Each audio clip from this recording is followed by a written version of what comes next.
Hello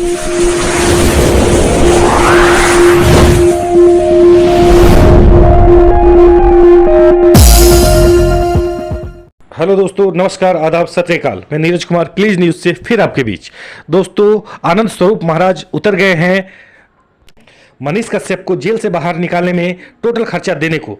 आइए जानते हैं और सुनते हैं क्या कहा उन्होंने। नहीं, मनीष कश्यप तो राष्ट्रवादी पत्रकार हैं, हिंदुवादी पत्रकार हैं। उनका संरक्षण मेरा कर्तव्य है। और जिस प्रकार से उनके सत्ता का जो आक्रोश है, सत्ता का जो दमन है, वो झेलना पड़ा है, झेलना पड़ रहा है, उनके परिवार को झेलना पड़ रहा है। तो ये समय है जब हम जैसे हिंदूवादी लोगों को, राष्ट्रवादी लोगों को उनके साथ खड़े होना चाहिए। मैं चूंकि न्यायपालिका पे कोई टिप्पणी नहीं कर सकता, लेकिन जिस प्रकार से अभी न्यायपालिकाओं की, विशेष रूप से सुप्रीम कोर्ट की जो गतिविधियां इधर देखने को मिली हैं, जुबेर ने पूरा एक फेक न्यूज पूरी दुनिया में फैलाई और उससे जगह जगह दंगे हुए उत्तर भारत में और विदेशों में भी। लेकिन उसके ऊपर सुप्रीम कोर्ट ने उसका मुकदमा क्लब किया और उसको रातों रात जमानत दे दिया। मैं कहना चाहता हूं कि न्यायपालिका को अपनी साख बचाने का प्रयास करना चाहिए।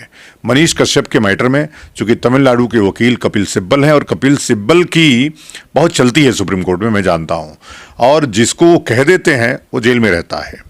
मनीष कश्यप के लिए कपिल सिब्बल ने बैटिंग की है, कपिल सिब्बल ने पूरी फील्डिंग सजाई है।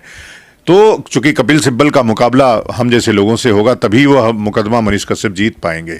की बात इसलिए कह रहा हूं कि मनीष कश्यप के ऊपर जो केस है वो एकदम बोगस है, फर्जी है, और ऐसे मामले में मजिस्ट्रेट जमानत दे देता है। उसमें सुप्रीम कोर्ट ने चर्चा करने से मना कर दिया।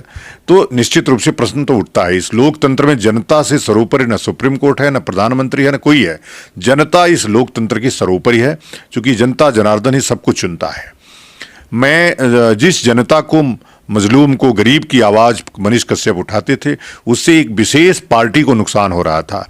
इसलिए उस पार्टी ने उनके ऊपर दमन चक्र चलाया और उनको जेल भेज दिया। मामला है वो लीगल कोर्स है। आपने देखा कितने लोग उनके समर्थन में, बिहार में मैं देख रहा हूँ जगह जगह उनके समर्थन में, और समर्थक उनके फ़ोन करते रहते हैं। मैंने अभी उनकी माँ और उनके भाई मुझसे मिलने आए थे। मैंने कहा कि आप मान के चलिए कि आप भगत सिंह की माँ हैं। भगत सिंह को भी ऐसे ही अंग्रेजी हुकूमत के दमन चक्र का सामना करना पड़ा था और उनको फांसी हुई थी। लेकिन उनकी माँ ने उनको बार बार संबल दिया, आप माँ हैं, आप एक योग्य व्यक्ति, ऐसे व्यक्ति की माँ है जिसको पूरी दुनिया जानती है। और मनीष कश्यप किसी नाम का मोहताज तो नहीं है, तो आपको गर्व होना चाहिए। जेल कोई मर्डर करके, कोई चोरी करके, कोई रेप में, बलात्कार में नहीं गया है। रेप उसमें जेल वो सत्ता के दमन चक्र के नाते गया है, और सत्ता से संघर्ष करना कोई सामान्य बात नहीं है। मैंने चूंकि तमिलनाडु में उन लोगों की कोई पहुंच नहीं है, और हमारा कर्तव्य, हमारी एक लीगल पूरी टीम है, तो उस लीगल टीम को हमने लगा दिया है कर्नाटक, तमिलनाडु में। बहुत जल्दी, चूंकि लीगल कोर्स से होगा, उन बातों से नहीं होगा। लीगल कोर्स हम पूरा कर रहे हैं, पिटीशन रेडी है। निश्चित रूप से 30 दिन के भीतर ही मनीष कश्यप बाहर होंगे। 10-15 दिन इधर ही हाई कोर्ट जब तक खुला है तब तक हम बात कर सकते हैं। हम स्पीड कर रहे हैं कि बंद होने से पहले ही उनको बेल मिल जाए। अगर लेट होगा तो 30 दिन, मैक्सिमम 30 दिन से ज़्यादा ही है कि 151 के मुकदमे में एसडीएम बेल दे देता है।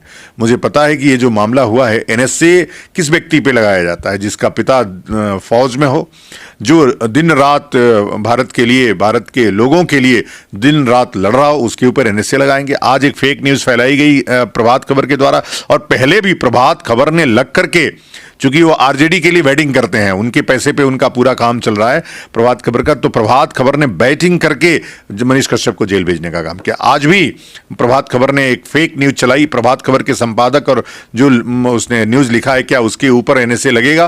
फेक न्यूज फैलाई कि राज्यपाल ने अनुशंसा कर दी है, जबकि राज्यपाल ने ट्वीट करके कहा है कि हमने कोई अनुशंसा नहीं की है। इस फेक न्यूज पे किसके ऊपर कार्रवाई हुई हमने? और दूसरी बात, जो मनीष कश्यप ने जो रिपोर्ट थी, जो अपलोड किया था उन्होंने, जो खबर थी तमिलनाडु की, उससे कितनी जगह दंगा हुआ, कितने लोग मारे गए, कहां कहां आंदोलन हुए, तो ये सब चीजें न्यायपालिका में देखी जाती हैं। और न्यायपालिका अगर निष्पक्ष न्याय करेगी तो एक ही बार में उनको बेल मिल जाएगी और सारे मुकदमे क्लब हो जाएंगे।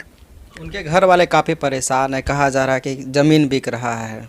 परेशानी। देखो, मैंने कह दिया है कि अब वो जो खर्च होगा न्यायपालिका का वो पूरा मैं करूंगा, इसलिए अब वो कोई बिकने का सवाल ही नहीं पैदा होता।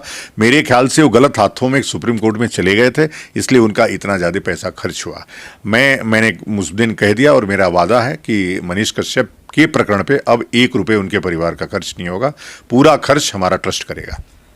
अब अखबार तो सब कोई पढ़ता नहीं है, तो अखबार तो केवल अब दलाली का एक माध्यम रह गया है। अब जो देखते हैं लोग वो केवल सोशल मीडिया देखते हैं। तो सोशल मीडिया पे, यूट्यूब पे बड़े बड़े लोग काम कर रहे हैं, तमाम बाबा लोग काम कर रहे हैं जिनके 5 मिलियन 10 मिलियन फॉलोअर है। तो क्या करेंगे, वो फॉलोअर नहीं है। समस्याओं को उठाने के लिए ही सोशल मीडिया बनी है और समस्याएं उठा रहे हैं। वो कभी दावा भी नहीं करते कि मैं कोई बहुत ट्रेंड पत्रकार हूं। और पत्रकारिता करने वाले जितने भी लोग हैं, मैं जानता हूं कि 10% लोग भी कोर्स नहीं किए हैं।